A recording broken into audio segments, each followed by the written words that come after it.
palabra, pero que también lo sepa y que lo veremos y también procederemos a ella. ¿Les parece, señorías? Entonces, empezamos con el voto particular y tal como acordamos en la Junta de Portavoces, interviene en primer lugar el Grupo de Nueva Canarias para la defensa del voto particular por tiempo de 10 minutos.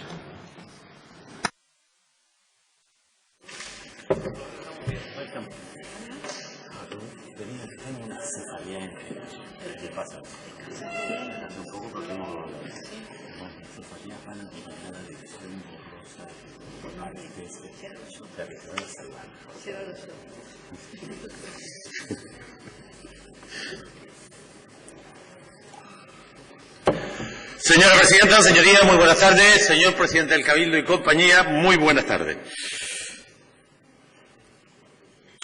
El Grupo Parlamentario de Nueva Canaria escuchó con atención la propuesta de ley que nos traía el Cabildo de La Palma a este Parlamento, ejerciendo el derecho a la iniciativa legislativa de esas especiales, queridas, singulares instituciones que son los cabildos insulares.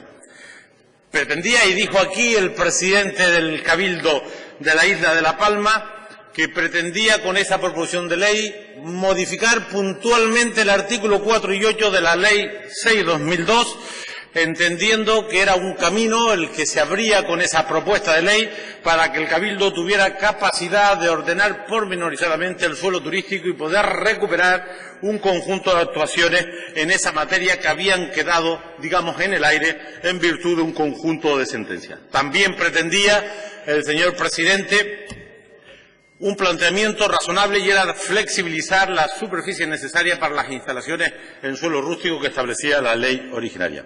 Esta propuesta del señor presidente no era personal, lo era del Cabildo Insular de La Palma y lo era de la inmensa mayoría de los ayuntamientos de esa querida isla. Nosotros, como se recordará, reconocimos la necesidad, la oportunidad de la iniciativa y frente a esa propuesta no ejercimos el derecho que tienen los grupos parlamentarios a presentar enmiendas parciales o incluso enmiendas a la totalidad y, por supuesto, a haber votado en contra a su toma en consideración. Nada de esto ocurrió porque el que les habla en nombre del Grupo de Nueva Canaria entendió que la pretensión del Cabildo Insular de La Palma, de los ayuntamientos de la isla, de la mayoría de sus representantes políticos, pretendía resolver un asunto relevante que podía contribuir a mejorar la situación de la economía de la isla. He de decir que con alguna reserva, evidentemente siempre tienes reservas cuando tú no has sido partícipe del proceso de gestación, esta sería la sexta modificación de la Ley 6/2002, la sexta modificación en este Parlamento. Si no logramos grandes éxitos con la ley originaria, tampoco con las modificaciones que se han producido los años siguientes.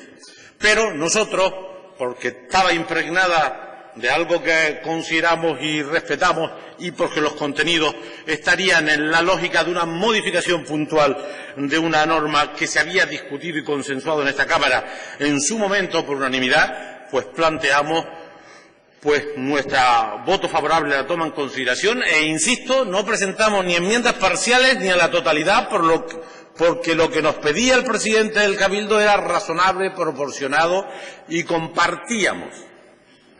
Pero en el proceso de tramitación surgieron enmiendas sustanciales promovidas por los grupos parlamentarios socialistas y también de Coalición Canaria, y me consta que estaba totalmente de acuerdo el Partido Popular, pero aquello de no mezclarse algunos con algunos no permitió que las enmiendas fueran todas conjuntas, porque perfectamente compartían los cambios que luego se introdujeron.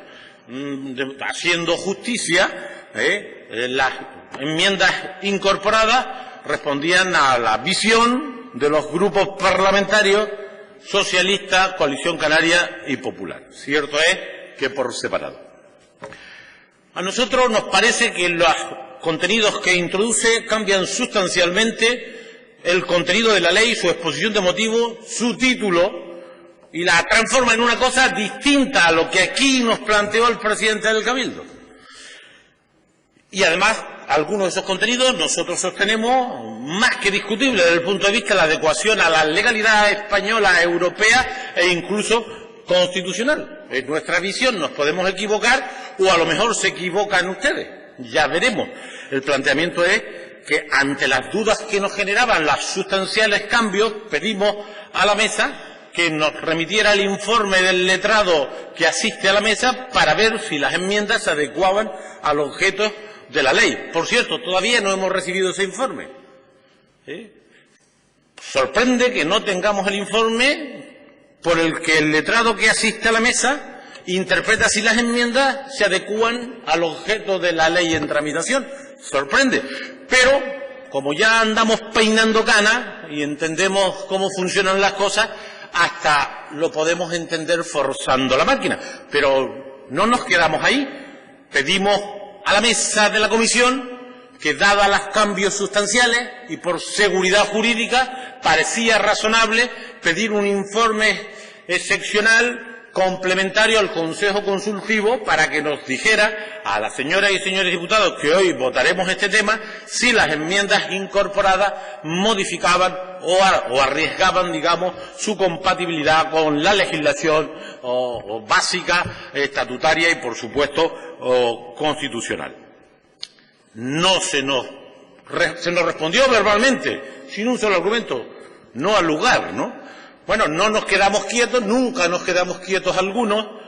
Pedimos a la mesa de la Cámara y a su presidenta, que tiene competencias para ello, esta posibilidad. De manera que nosotros tenemos dudas sobre los contenidos jurídicos y su adecuación a la normativa vigente y procuramos, a través del letrado de la Comisión y del Consejo Consultivo, asesorarnos, porque cuando se legisla, se debe legislar con la mayor seguridad jurídica, porque las leyes no son recurridas por los ciudadanos, pero existen mecanismos de recurso, como comprobaremos. De manera que, desgraciadamente, tenemos una ley que dice lo que dice. Los contenidos. Se elimina la capacidad de carga de la isla en relación turística. Se elimina el ritmo de crecimiento. Se eliminan los límites entre las instalaciones en suelo rústico y, por lo tanto, ya no son aisladas ni complementarias a la renta agraria. Se pueden hacer al margen de la productividad del suelo rústico. Se reducen los espacios hasta lo absurdo. Con 1.500 metros, 5 apartamentos, sin embargo, el que vive allí, su residencia, no la puede hacer. Sustanciales cambios en el articulado, en todo, no en el 4 y el 7, en todos. Creo que se escapa el artículo 9. Pero no nos inquieta tanto esto que también, sino las disposiciones adicionales primera y segunda. La primera, porque es una sobredosis de ley del suelo. Aquí se introduce un nuevo instrumento de ordenación que no lo es, que es un mecanismo de aprobación proyecto a proyecto por encima del planeamiento sobre todo tipo de categorías de suelo. Fíjense, ni siquiera la discutida y discutidísima ley del suelo ha ido tan lejos. Aquí caben en suelo de protección ambiental, caben en suelo de protección agraria cualquier tipo de instalación turística, sea pública o privada. Por lo tanto, no solamente llega hasta donde pretende la ley del suelo, sino que va más allá, de manera que la isla de La Palma se convierte con este artículo, dependiendo del nivel de responsabilidad de los gobernantes insulares, en suelo potencialmente urbanizable y turístico todo su territorio. Si lo llevamos al extremo, sí, estúdiense las cosas antes de aprobarlas. Cabe la posibilidad de que en suelo rústico, de protección ambiental y de protección agraria, se pueden hacer instalaciones turísticas, las que ustedes nominan y las que se puedan decidir. Y en la disposición adicional segunda, nominan una ristra de hoteles, campos de golf, instalaciones hasta 33 actuaciones, con la declaración de interés turístico singular, interés turístico singular. Esta ristra de situaciones contiene, por ejemplo, 6 instalaciones que han sido suspendidas por el Tribunal Supremo, desafiando, no por asunto menor, por la falta de evaluación ambiental. De manera que te encuentras entre la casuística un campo de golf suspendido por el Tribunal Supremo que está en suelo protegido. Te encuentras en la casuística un campo de golf que en la revisión del plan insular el propio promotor, que es el Ayuntamiento de Barlovento, ha renunciado a él y aquí aparece.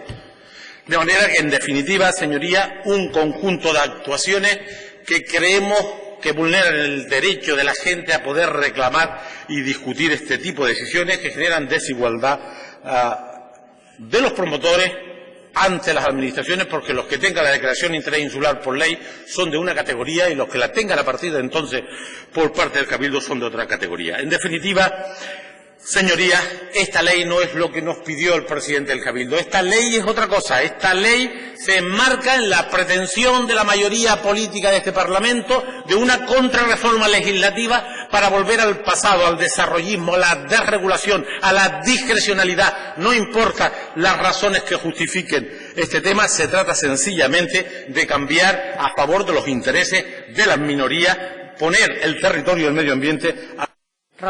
Señor Rodríguez, perdón, un minuto más. Acabo, señorías, diciendo que yo lamento no poder acompañar a los que aquí nos propusieron lo que nos propusieron hoy, porque lo que hoy se vota nada tiene que ver con la modificación puntual, ni con el título, ni con la exposición de motivos, ni con los contenidos, ni con lo que aquí se nos pidió. Esto es una ley distinta, es una ley que se parece que es una sobredosis de la ley del suelo y que desgraciadamente viene aquí, creemos nosotros, con una enorme inseguridad jurídica.